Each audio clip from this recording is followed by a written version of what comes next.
Hey, this is Lydia from the Vice office in Brooklyn. Our colleagues over at Vice Greece sent us this piece on illegal adoptions between Greece and Bulgaria. This investigation takes us to the country's dark underbelly of human trafficking. Stay tuned for Children for Sale. Знаеш колко много теглих, колко съм плакала за това дете. Господ знае колко съм плакала. Много пишман останах, много. Само бебе раждат, продават децата, няма къде да Ουσιαστικά μας είχε αρπάξει αυτή η γυναίκα. Μας έφερε εδώ πέρα για να μας πουλήσει τα όργανα. Είχε αυτόν τον σκοπό. Ουσιαστικά ήθελε να μας σκοτώσει.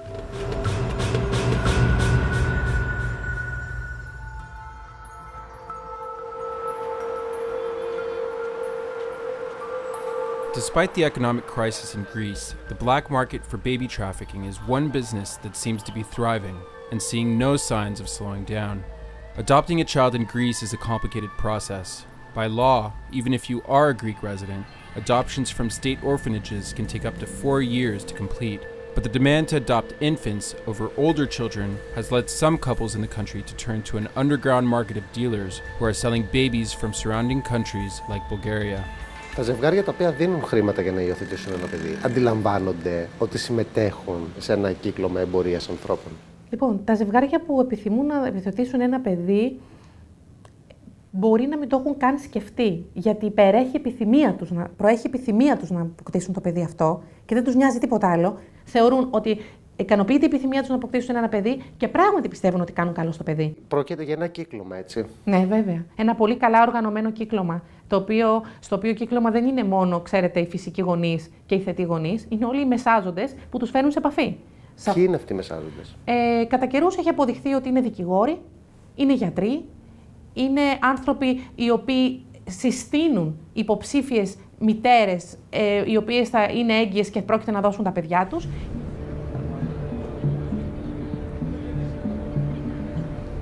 Η εκδίκαση των ιδιωτικών υιοθεσιών γίνεται εδώ στα δικαστήρια της Ευελπίδων. Εδώ είναι που μια παράνομη υιοθεσία γίνεται ουσιαστικά νομότυπη. Ο φαύλος κύκλος των παράνομων υιοθεσιών θα μπορούσε να σπάσει αν ο δικαστής είχε δικαίωμα να κάνει περισσότερες ερωτήσεις στη βιολογική μητέρα. Η πιο βασική θα ήταν πώς γνώρισες το ζευγάρι στο οποίο δίνεις τώρα το παιδί σου. Αν κάποιος κάνει μια βόλτα εκεί, θα δει πάρα πολλές μητέρες φυσικές, οι οποίες είναι από την ίδια χώρα προέλευσης. Τις περισσότερες φορές εκπροσωπούνται από τον ίδιο συνάδελφο, από τον ίδιο δικηγόρο. Φανταστείτε ότι ένας δικηγόρος μπορεί να έχει σε ένα πίνακα υιοθεσιών την ημέρα 25 υιοθεσίες να εκπροσωπεί τις 19. Αυτό, ξέρετε, είναι λίγο περίεργο. Επίσης, έχουν συμβεί πολύ συχνά η ίδια μητέρα από πιστοποιητικό γέννησης, από πιστοποιητικό οικογενειακής κατάστασης που έχει στο δικαστήριο, να έχει γεννήσει 9 παιδιά και τα 9 παιδιά να έχουν δοθεί για υιοθεσία. Το οποίο δεν είναι παράνομο για την Ελλάδα. Αλλά έχει επίσης ενδιαφέρον εξαιρετικό. Pregnant women are brought to Greece from Bulgaria to give birth, and then appear in court to sign private adoption papers. In other cases, traffickers bring women to Greece by force, impregnate them, and then follow the same procedure in court. Sometimes the trafficking networks includes nurses and medical staff who may testify in court to deny the existence of the biological mother altogether.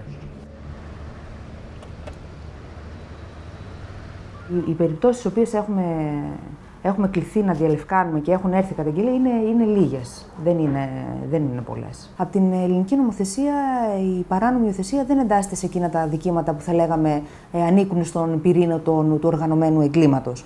Αυτό στερεί από τις ανακριτικές αρχές ορισμένες ιδιαίτερες ανακριτικές διαδικασίες που θα μας διευκολύνουν στον εντοπισμό και την απόκτηση των πληροφοριών. Όπως παρακολουθήσεις δηλαδή κτλ. Ναι.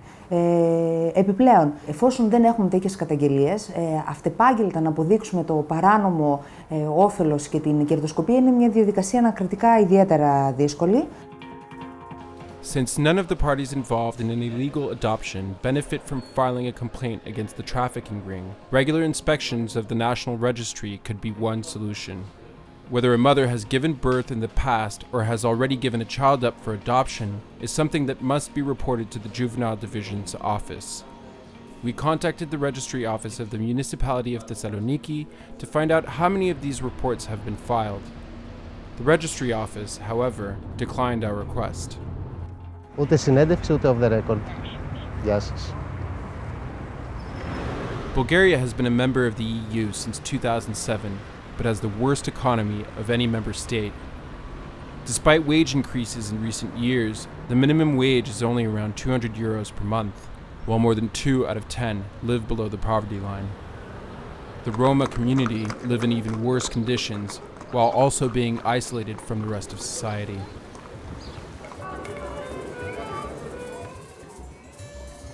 Burgas is usually considered the best city in Bulgaria to live in, despite having one of the highest crime rates in the country. Most of the criminal activity is located in the Pobeda area, which is inhabited primarily by the Roma community. This narrow strip of land next to the port is one of the poorest regions in the EU. Σήμερα θα κάνουμε την πρώτη απόπειρα να πάμε στο κέντρο του γκέτου των Ρωμά, στην περιοχή Πομπέτα. Στάτουя! Πέττιτσα имам! Работа няма! Κόσι άμα, σκάμανε λυσιάμ! Είχαμε διαβάσει ότι κάποιες γυναίκες πουλάνε τα παιδιά σε ζευγάρια στην Ελλάδα. Το έχεις ακούσει εσύ αυτό? Ξέρω αυτά η ιστορία. Με μεγάλα είναι αυτή η ιστορία. Ξέρω. Για πες μου, τι ξέρεις δηλαδή? Ξέρω πολύ, δεν μπορώ να μιλάω τώρα εδώ. How much would you sell the baby? За 6. Само бебе раждат, продават децата, няма откъде да отиват. In Pobeda, it is said to be widely known which women have sold babies to Greece and which are involved as mediators in the trafficking. There have been allegations that police are also aware. However, the chief of police thinks the problem lies on the Greek side of the border. Проблема е това, че има такива възможности да се извършва този трафик. Това значи законодателство като цяло в съседни страни и така нататък. Защото самата продажба и самият процес не се извършва тук.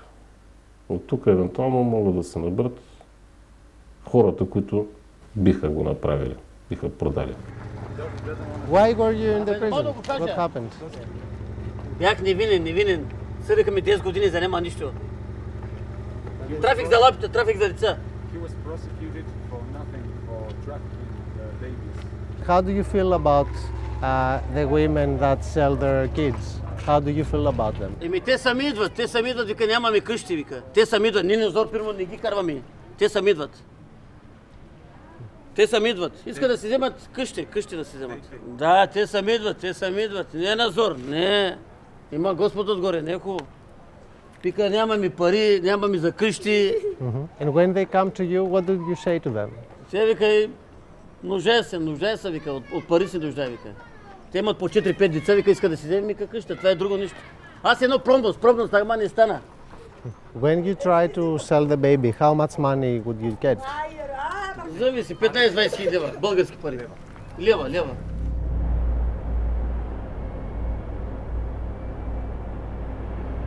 Έχουμε έρθει στο Καμένο, μια μικρή πόλη γύρω στη μισή ώρα από τον Μπουργκάς. Έχει δεχτεί να μας συναντήσει ένας από τους αστυνομικούς, ο οποίος ασχολείται σχεδόν αποκλειστικά με το εμπόριο παιδιών εδώ στο Καμένο. Μας ζήτησε να μην δείξουμε το πρόσωπό του και να αλλοιώσουμε και τη φωνή του, γιατί φοβάται ότι έτσι μπορεί να χάσει τους πληροφοριοδότες του. Това е махалата, в която живеят предимно роми, занимаващи се с такава дейност. Това е човека, който е лежал в Гърция за трафик на хора. Известен е. Научили сме след като са били задържани за това си престъпление в Република Гърция. Знаем, че той е задържан там за това си престъпление, но това не означава, че в България е извършил такова. Това е разлика. Why aren't the Bulgarian women that sell their children being prosecuted? Жените, които продават децата си, стават свидетели срещу трафикантите, за да може да се докаже. 20-year-old Starionova is one such witness. She says the trafficking ring tricked her into selling her child, but never gave her the money that they promised her. She sold her child to build a house, but now lives in a shanty without water or electricity.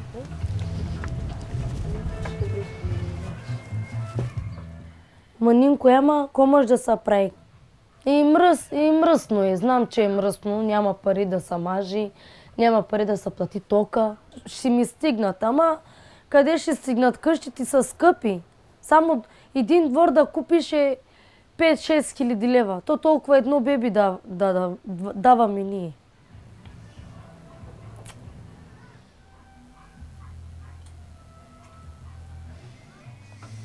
Do you feel okay? Какво вика? Добре ли се чувстваш? Защото ма боли корема манинко долу, зато и днеска цял ден. Do you want to sit here? Maybe you should sit. Sit here. Седни. Жалявам, че си даде детето. Аз ако има начин, аз ще си го взема детето, ама полицаите ми казаха, щом се ударих подписа, вече детето се води на тяхното име и те са дали тези пари на тези хора. И дето мене ме излъгаха, дето не ми дадаха една стотинка и не може нито пари, не мога да гледам, нито детето ми. То не става въпрос за пари. Ако става въпрос да се взема детето, ама не става вече. Не мога да си го взема. Знаеш колко много теглих, колко съм плакала за това дете. Господ знае колко съм плакала. Много пишман останах, много. Така е. Те казаха, че го дават на хубаво семейство, че е богато, че ще го гледат, че те нямат деца. Да тегли поне. Да не тегли поне, да се живее. И казаха ми, че името му сложиха Андрей.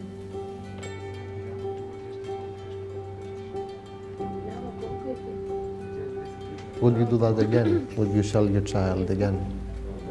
Никога. Трябва да умра. Никога вече дете няма да дам. In the small town where Stardionova lives, the problem is so great that the local kindergarten teacher has started an anti-trafficking program in which the kids wear bracelets that say, "I'm not for sale."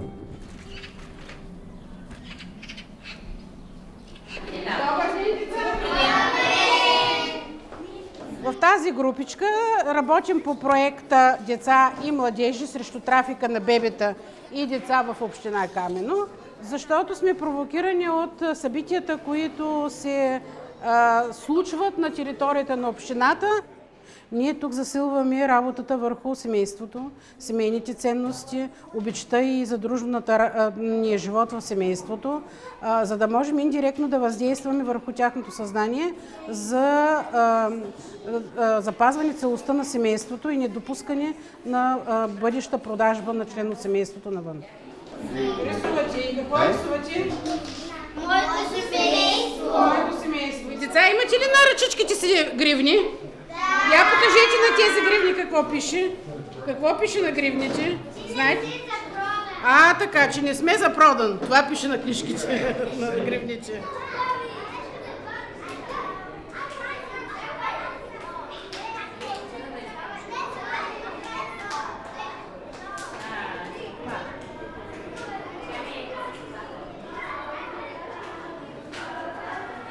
Те обикновено не разказват за собствените си семейства, а за близките. Примерно Чичо еди кой си или Леля еди коя си. Отидоха в Гърция и там тя се продаде детето и като се върна, донесоха много пари и построиха къща. Купиха на другите деца дрехи, обувки и в училище и така. Това разказват. Големи деца, като тези, които вие гледахте, те са напълно в така съзнателно разказват.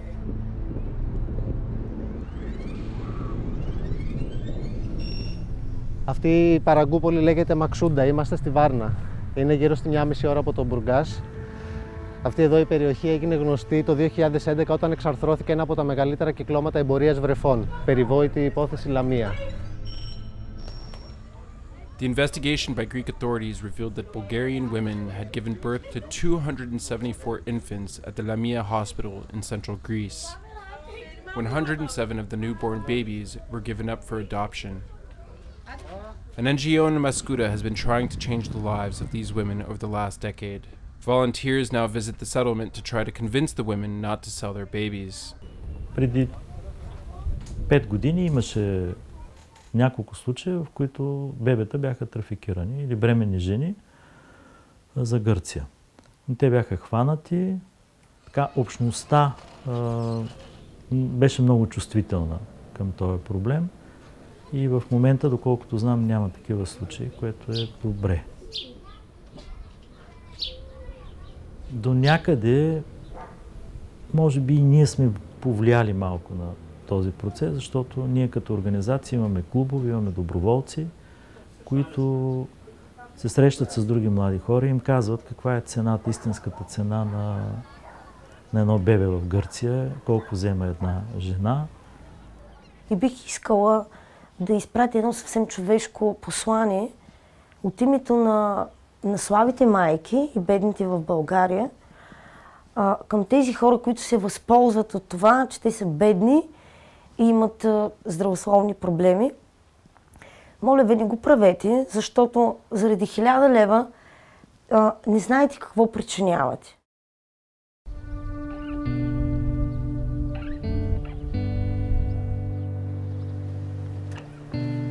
Το ελληνικό παιδικό χωριό βρίσκεται λίγο έξω από τη Θεσσαλονίκη, στο χωριό Φίλιρο.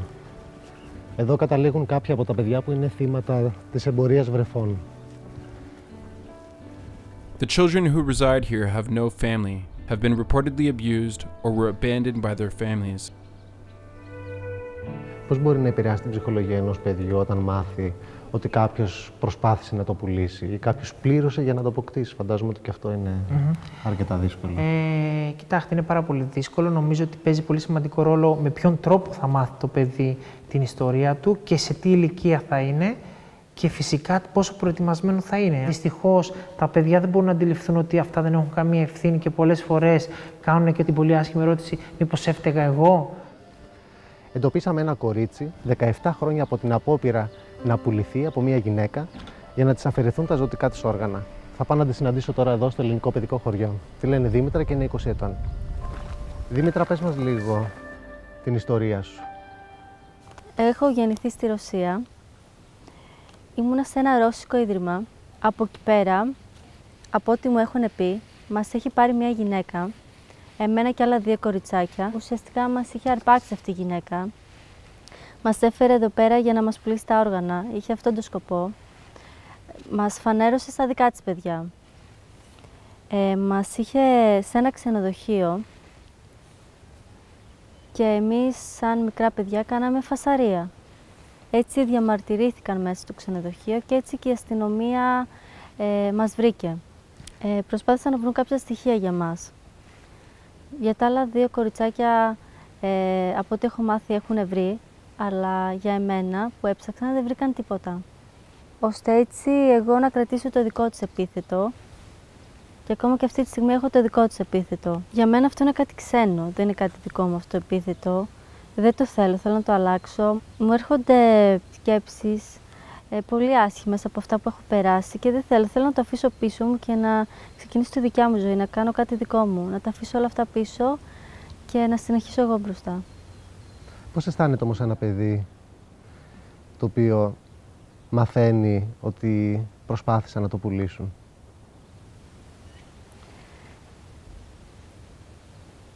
Είναι πάρα πολύ δύσκολο, γιατί